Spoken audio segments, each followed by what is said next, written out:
Chapter का नाम है कॉन्सेप्ट ऑफ, ऐसा हम करते हैं पूरा ही रहते हैं in the physics and mathematics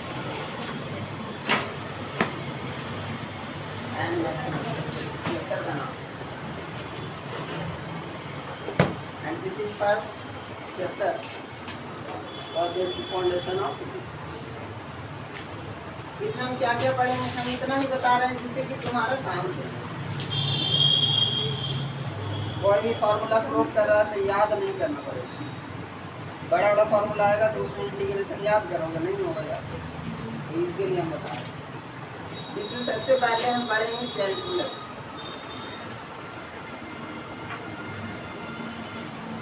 दूसरा हम पढ़ेंगे ट्रिगोनोमेट्री,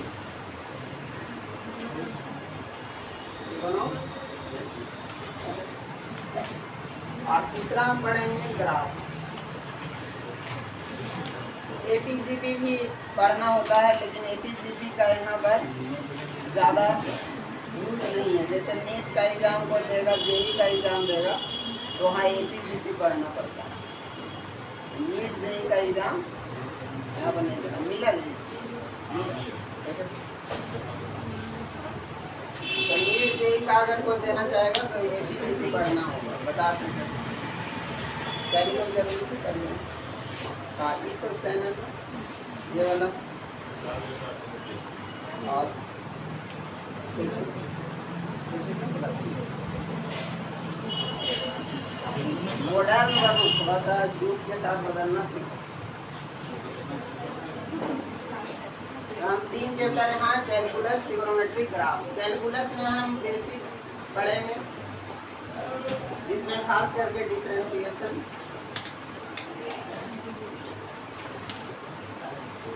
और उसका एप्लीकेशन क्या है फिजिक्स में, use of differentiation and use of integration,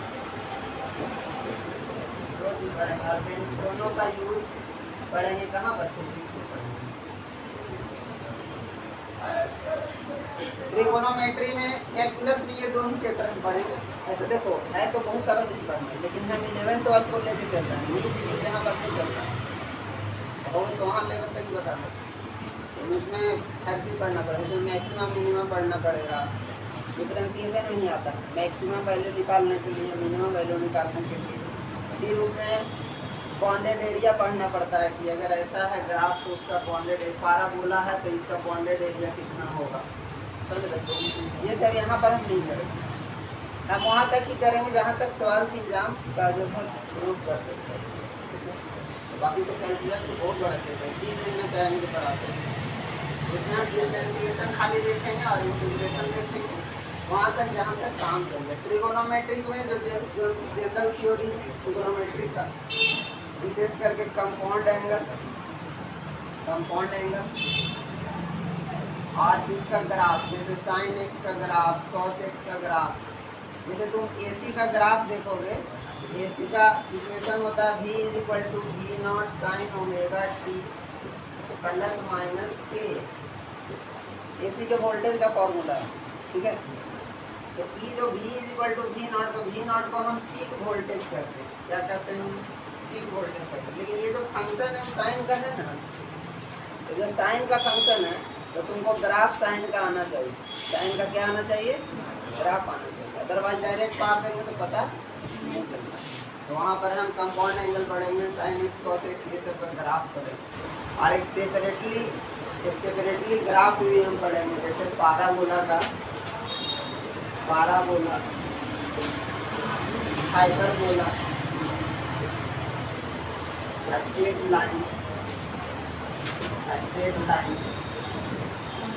line का क्या इक्वेशन होता है, कैसा ग्राफ होता है, ठीक है। इलिप्स का कैसा ग्राफ होता है, एक्सेट्रा, ये सब हम पढ़ेंगे। सर्कल पढ़ेंगे, ये सारे चीज़ का यहाँ पर हम तब जा करके तुम्हारा फाउंडेशन बनेगा। फिर कोई भी चैप्टर पढ़ाएंगे, मॉडर्न फिजिक्स हो या जो भी उसका, ठीक है। उदाहरण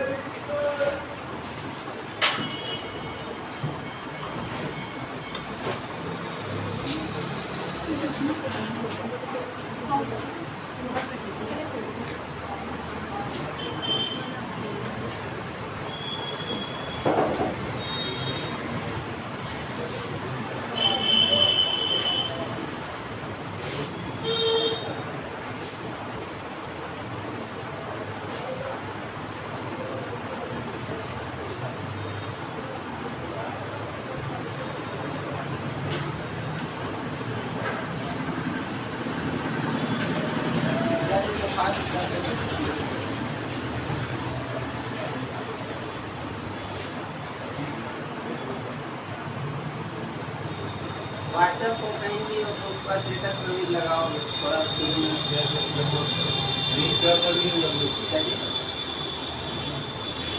लिंक शेयर कर दिए। आप कर दो।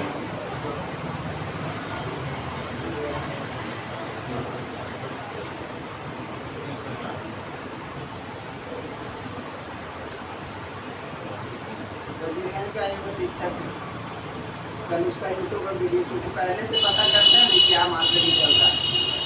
और सीजीएम का बोल रहा है कैल्शियम कैल्शियम एक बार बोले तब मैं 4-5 बार बोला। Hydrogen, lithium, sodium, potassium, potassium, CGM. तो सीजीएम कह रहा कैल्शियम कैल्शियम। जब ऑनलाइन आते हो तो तुम ऐसे मत करो, तो पकड़ा जाओ। जैसे ऑनलाइन अगर पढ़ा रहे हैं, ठीक है, तो गलती नहीं कर सकते, तुम्हारा गार्जियन या कोई नहीं तो देख सकता है ना। वहाँ गलती अलाउ नहीं।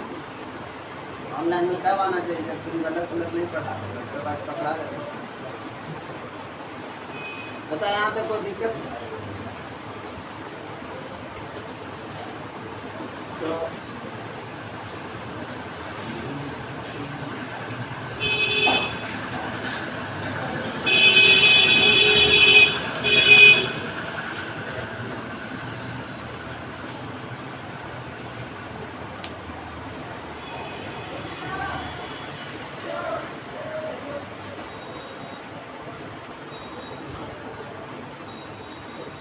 देखो हम स्टार्ट कर रहे हैं इसको।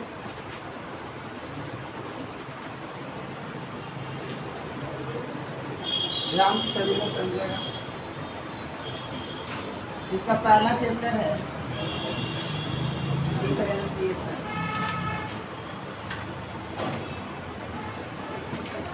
हिंदी में इसको अवकलन कहते हैं। हम स्टार्ट में ही बता दिए थे कि हम वहीं तक बताएंगे जहाँ तक 11th-12th में काम हो चुका। तो छात्र यदि नीट की तैयारी करना चाहे, IIT करना चाहे तो बहुत डीप पढ़ना पड़ता है। यहाँ पर तो ऐसा कोई है नहीं, इसलिए हम एक स्टैंडर्ड तक ही जाते। डिफरेंशिएशन। अब देखो डिफरेंशिएशन क्या है, व्हाट इज डिफरेंशिएशन।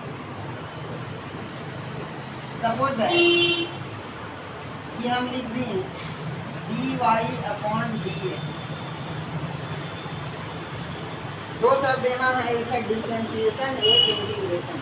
अगर सिंपल भाषा में कहें तो डिफरेंशिएशन का मतलब तोड़ देना, छोटा कर देना, और इंटीग्रेशन मतलब बड़ा कर देना।